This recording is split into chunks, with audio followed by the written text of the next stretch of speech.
Hi everyone and welcome to my stamp room today. We are busy because tomorrow is the last day of school for my preschool daughter, so I'm making note cards for the teachers.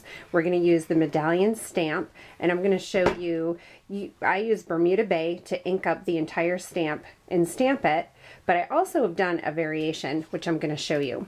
I'm going to use my Sahara Sand ink pad, and when you're opening Stampin' Up's ink pads, always find the three little dots there, push in, flip it over, and snap it in place. Then I'm going to ink my stamp, and you can see that this is a well-loved stamp.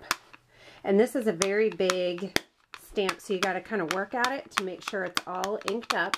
It's a little bit harder to tell with a light ink, but you want to make sure it's all wet. Then I'm going to take my Bermuda Bay and my sponge dauber, and I just want to dab on some Bermuda Bay color in some different places on the stamp. I'm going to do a little in the center, and then I'm going to do the outside edges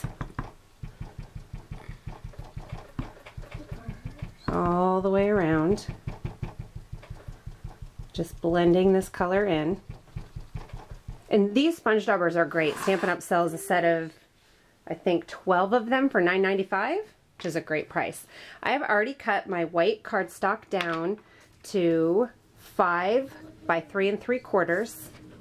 And now I'm just going to stamp this big medallion stamp right on my paper. And because this is a big stamp, it takes big pressure. I always say big stamp, big pressure, little stamp, little pressure.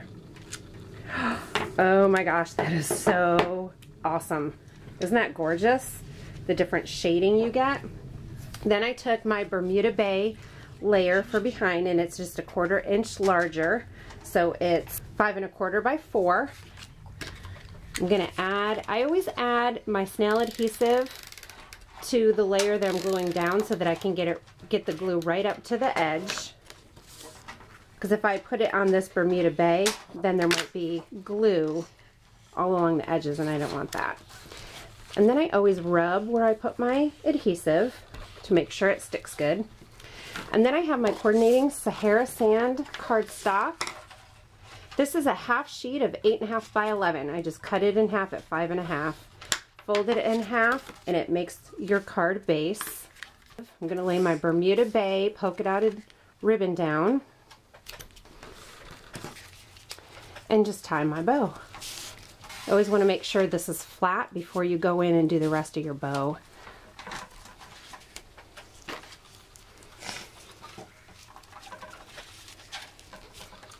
There we go. Then if you want to stamp your envelope to match, I'm just going to take my Bermuda Bay ink and just ink up part of this stamp and stamp it right at the top of the envelope. Isn't that so awesome? So I will be making sets of these to give to our teachers, and you can visit my website, www.catherinepooler.com, to see the final product and how I packaged it all up. Thanks, have a great day, and thank you for visiting me.